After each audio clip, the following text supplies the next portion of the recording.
Gaza को शमशान बनाने वाली इजरायली सेना पर अब वेस्ट बैंक में भी कत्ले आम के आरोप लगने लगे हैं।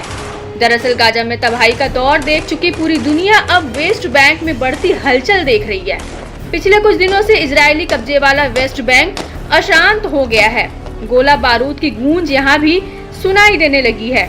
इजरायली सेना की बढ़ती गतिविधियों ने प्रतिरोध लड़ाकों को हवा दी है। अब फिलिस्तीन के चरमपंथी समूहों की वेस्ट बैंक में भी इजरायली सेना के साथ तीखी झड़प हो रही है। हमास लड़ाकों की दबिश के लिए घनी आबादी से पटे शहरों में इजरायली सेना लगातार छापेमारी कर रही है।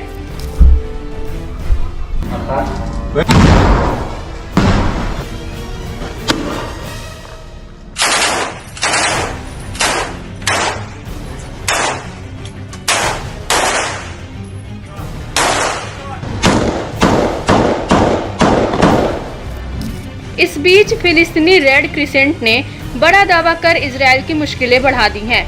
समूह ने कहा कि इजरायली बलों ने कब्जे वाले वेस्ट बैंक के जेनिन शहर में कायराना हरकत को अंजाम दिया। इजरायली सेना ने एक 16 साल की फिलिस्तीनी लड़की को गोली मार दी। दावा है कि इजरायली फौज ने उसे आधे घंटे से भी ज्यादा समय तक मेडिकल हेल्प से दूर रखा। इजरायली बलों ने लड़की को खून से लथपथ मरने के लिए छोड़ दिया, जिससे उसका बहुत ज्यादा खून बह गया और उसने दम तोड़ दिया। अगर समय रहते घायल लड़की को मेडिकल हेल्प मिल जाती तो उसे बचाया जा सकता था।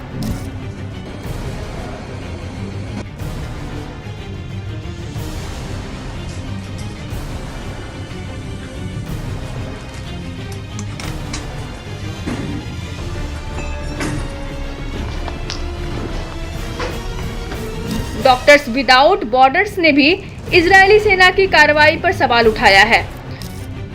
संगठन ने कहा कि वेस्ट बैंक के शहर जेनिन पर खतरनाक हमले के बीच इजरायली सेना स्वास्थ्य सुविधाओं तक पहुंच में बाधा डालने के लिए कोशिश कर रही है। यातायात को बाधित करके और एम्बुलेंस को निशाना बनाकर लोगों की देखभाल में देरी कर रही है। इजरायली सैनिकों ने 58 साल की फिलिस्तीनी महिला का अपहरण करने के कुछ घंटों बाद उसका शव काफरदान में स्वास्थ्य अधिकारियों को सौंपा। सरकारी अस्पताल के निदेशक बिसम बकर की माने तो मृतक शरीर पर हथकड़ी और मारपीट जैसे निशान थे।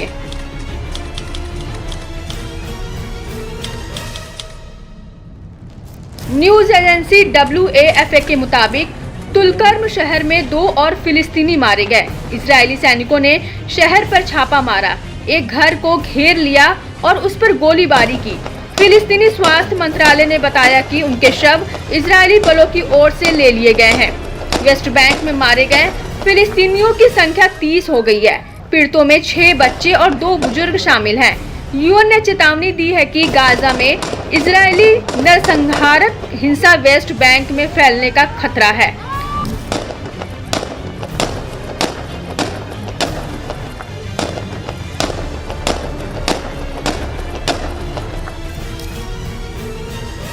इजरायली न्यूज वाला की माने तो वेस्ट बैंक में इजरायली ऑपरेशन लंबा खींचने की उम्मीद है। गाजा से लेकर वेस्ट बैंक तक इजरायली बलों की तैनाती इजरायली रक्षा मंत्री योव गैलेंट के आदेश पर हो रही है। इजरायली सेना अतिरिक्त सीमा रक्षक इकाइयों, इंजीनियरिंग वाहनों, स्पेशल रिजर्व बलों और इन्फेंट्री स्कूल के सैनिकों के साथ इलाके को मजबूत करने की योजना बना रही है। इस बीच इराक के इस्लामिक प्रतिरोधियों ने 4 सितंबर को एक ऑपरेशन को अंजाम दिया, जिसमें बताया गया कि ड्रोन का इस्तेमाल कर कब्जे वाले फिलिस्तीनी इलाके को हाइफा के बंदरगाह को निशाना बनाया। इससे पहले बीते 29 अगस्त को उत्तरी कब्जे वाले फिलिस्तीन में एलोन टैबोर पावर स्टेशन को इराकी प्रतिरोध ने निशाना बनाया था। वहीं वेस्ट बैंक के नबल्स में अल कुदस ब्रिगेड ने इजरायली सैन्य वाहनों को निशाना बनाकर कई विस्फोटक उपकरणों से धमाका किया। इससे कई जवानों के हताहत होने की खबर है। इस बीच अल अक्सा शहीद ब्रिगेड ने नबल्स में इजरायली बलों के खिलाफ एक IED ब्लास्ट किया। इससे सेना की टुकड़ी में हड़कंप मच गया।